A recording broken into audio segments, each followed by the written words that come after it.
Yo, what is going on, everyone? My name is Nick, or the Notorious Fantasy, and in today's video, we are going to be discussing the 2021 NFL free agents at the wide receiver position, and where I feel like they are going to get signed to, or if I feel like these players are going to end up sticking with their team, or end up with the glorious franchise tag for the 2021 wide receiver free agency class. Before I get into this, I want to ask if that at any point inside this video that you end up enjoying, you end up having a fun time, to please make sure to hit that subscribe button down below. And after the video, you can check out my running back video from a couple of days ago. Now, right now, it's pretty much fucking impossible to figure out where any of these guys are going to end up going without making an educated guess, right? I'm not telling you that this is guaranteed where these guys are going to go, because just a couple of days ago, we're reading about how J.J. Watt's going to guarantee he's going to the Packers, he's going to the Steelers, he's going to the Browns, he's going here, he's going there, and he signed to a team that not a single person was talking about in the Arizona Cardinals. So it's very hard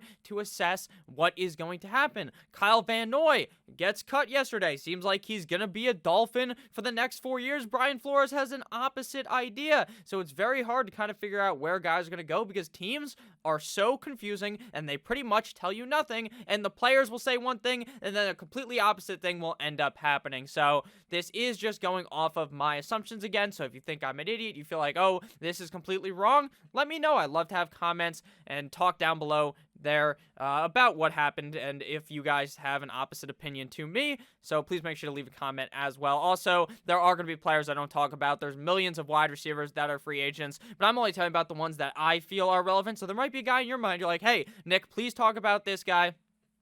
I really like him, so make sure you leave a comment down below. So let's get into it. I don't want to talk for too long. Allen Robinson of the Chicago Bears is first up on the agenda. Now, I don't actually think he's going to end up playing for the Bears in 2021, but it seems like one of those classic moves where Allen Robinson gets tagged by the Bears and then they trade his ass. Maybe he is part of the trade that is used to acquire Deshaun Watson. Maybe he's used to acquire Russell Wilson, or maybe they just ship him off by doing that. It seems like that is what's going to happen, so I'm going to lock him in as signing back with the Chicago Bears. I think they give him that franchise tag, and I think he doesn't really care where he plays, because this guy literally balls on every team. He started his NFL career in Jacksonville, got 1,400 yards in his second season in the NFL, 2 years, 2019, 2020, back-to-back Michael Jordan 96-97, 1,000-plus yard receiving seasons, 7 touchdowns in 2019, 6 touchdowns in 2020. This guy is very good. He's able to do it regardless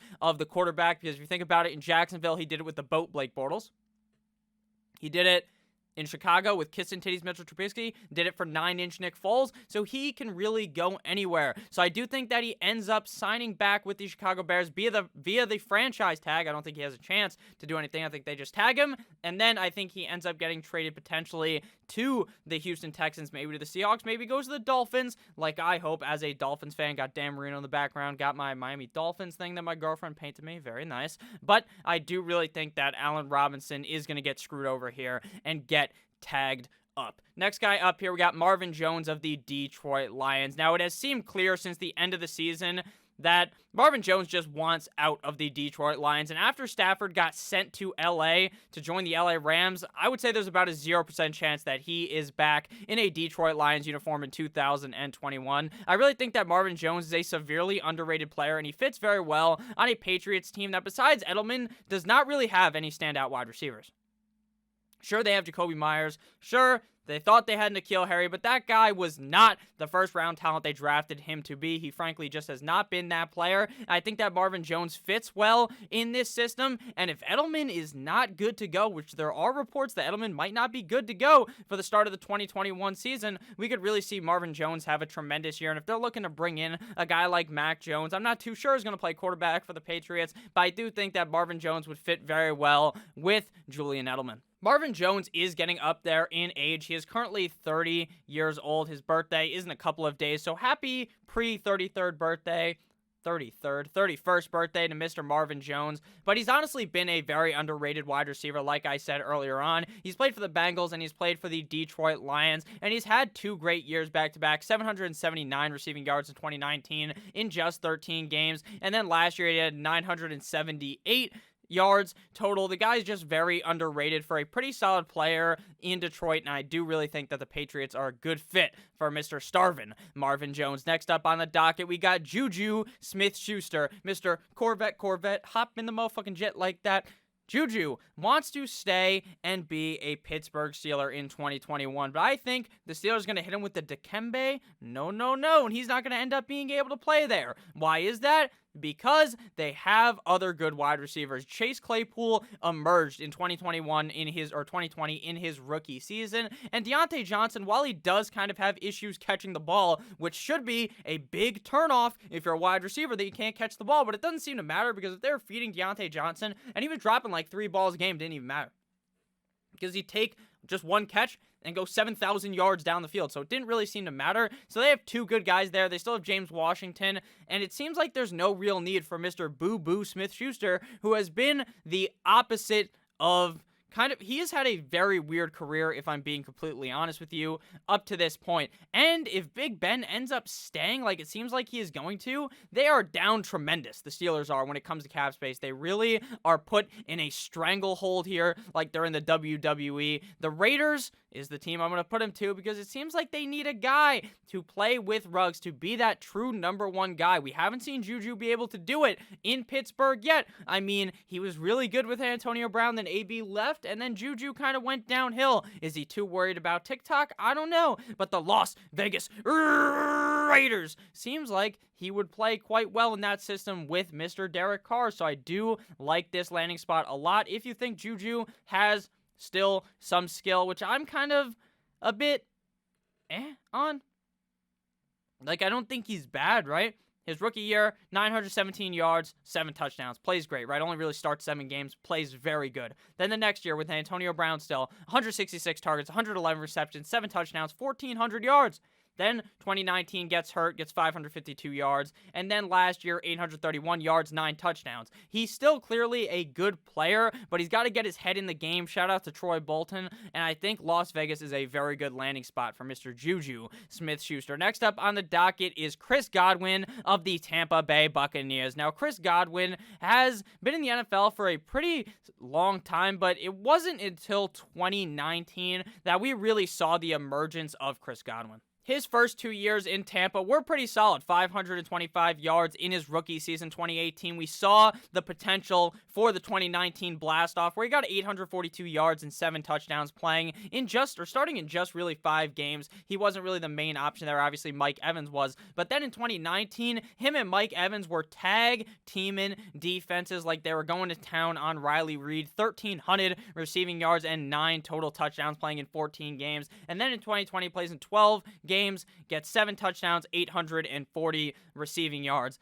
While I'm not too sure the Bucs need Chris Godwin, if I'm being honest with you, I think they will end up tagging Chris Godwin as he is pretty important to this offense, because then if you lose him and you happen to maybe lose Antonio Brown, then you go from having the most elite receiving core in the NFL to something that looks a bit deflated like a football. Shout out to Mr. TB12, who is the starting quarterback. So I feel like the Bucs view him as a very important asset to the team. They said they were going to bring him back, so Bruce Arians, don't be capping, don't be lying, because then I'm going to seem like an idiot to all the people on the interwebs. If you guys have ended up enjoying this video thus far, please make sure that you guys do end up hitting that subscribe button down below. Not only is it free, again, I put out content every single day to help you guys win your 2021 fantasy football leagues. I talk about NFL draft, everything. So if you guys have enjoyed up to this point, please make sure you subscribe. Speaking of the Buccaneers, next up, we got Mr. AB. Business is booming. Mr. Call God, Mr. 5'10 AB, 32 years old, Mr. Big Chest,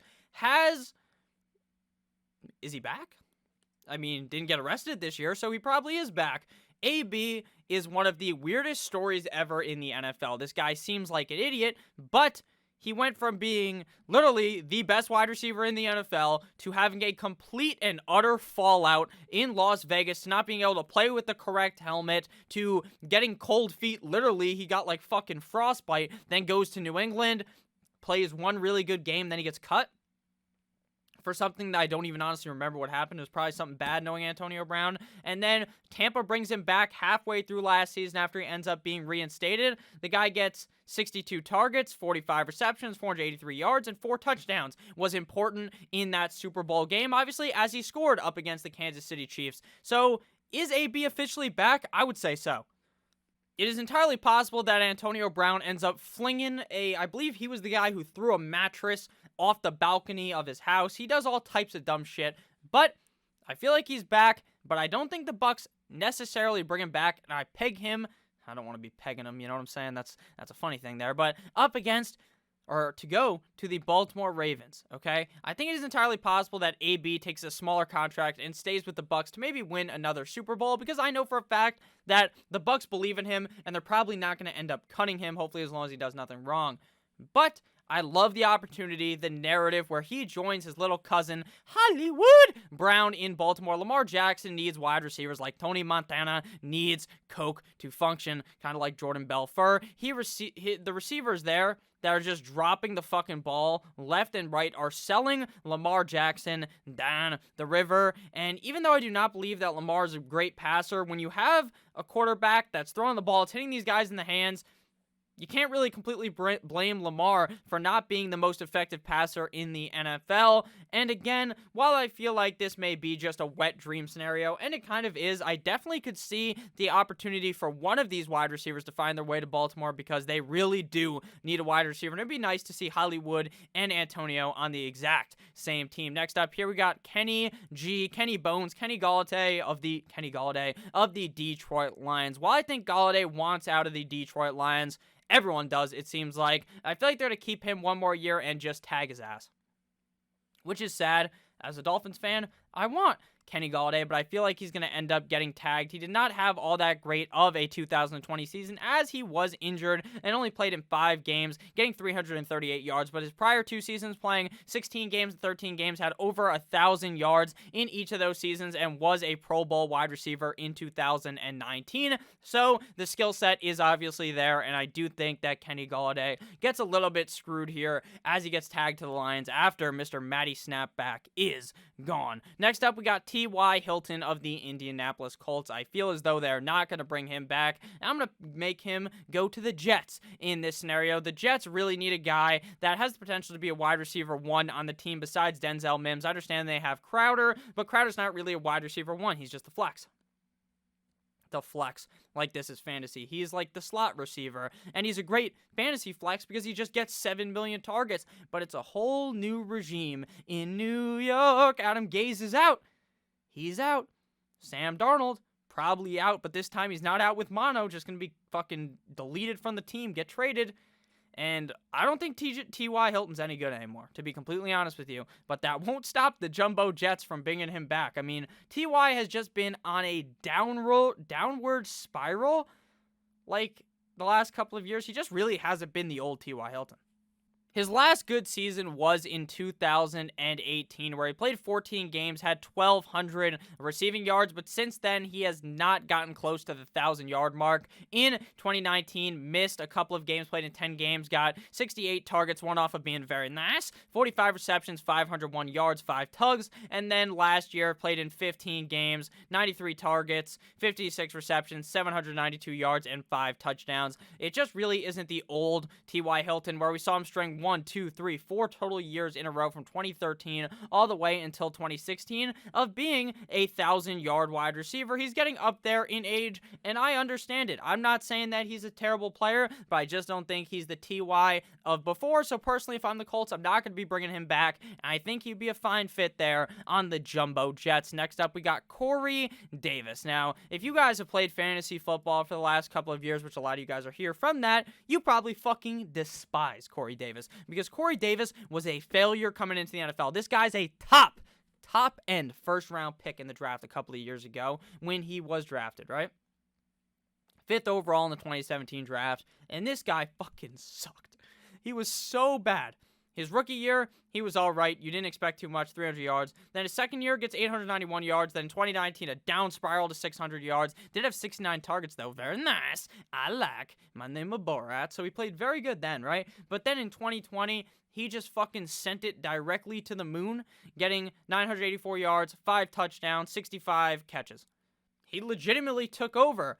But the Titans already, I believe, waived his 5th-year option before last season. So it seems like he's out of there, and I like him to go to the Kansas City Chiefs, okay? The Chiefs wide receiver core, besides Kelsey and Tyreek Hill, is fucking terrible. They're getting rid of Sammy Watkins. This opens up a spot for Corey Davis. Hardman is not it. DeMarcus Robinson is not it. So Corey Davis would fit very well on a very good offensive system in Kansas City. Next up here, we got Will Fuller of the Houston Texans. Now, I know damn well Deshaun Watson right now is probably crying somewhere, knowing that it seems like they're not going to tag Will Fuller, so he's going to be gone, and Deshaun Watson is the last man standing. J.J. Watt's out, D-Hop's out, and now Fuller's probably going to be gone, so I know he is quite sad.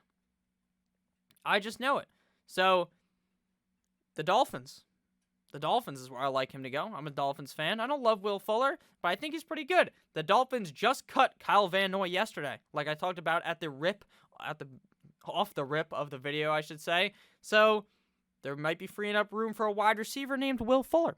Now, Will Fuller has been one of those guys that is just so fucking good, but always ends up getting hurt. Playing in 13 games 2016, 2017, 10 games, 7 the next year, 11, and 11 last year. And he didn't get hurt last year. He got knocked out by the PEDs. The league saw it. They saw through the fact that he was healthy. They're like, something has to give. PEDs. But he will be back for next season.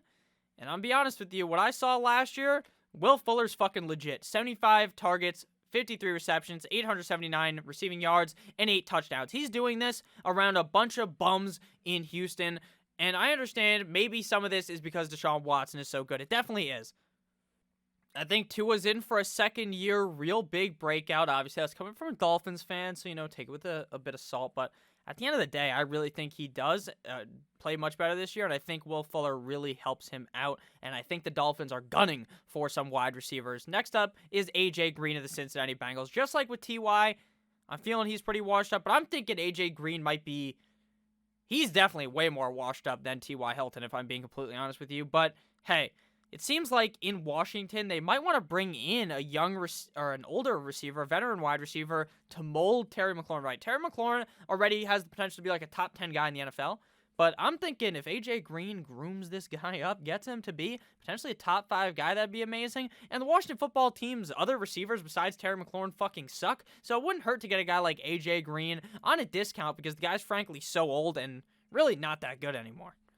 A.J. Green is now 32 years old, will be 33 before the start of next NFL season, and has been in the league since 2011. Before, I would say 2017, this guy was a fucking beast. 1,000 yards every single year besides 2016, where he got 964, but he only played in 10 games, so he would have gotten over 1,000. So yeah, he used to be really good, but recently, he hasn't been. 2018, riddled with injuries, played only in 9 games, 694 yards. 2018, played in all 16 games, 523 yards, 2 touchdowns.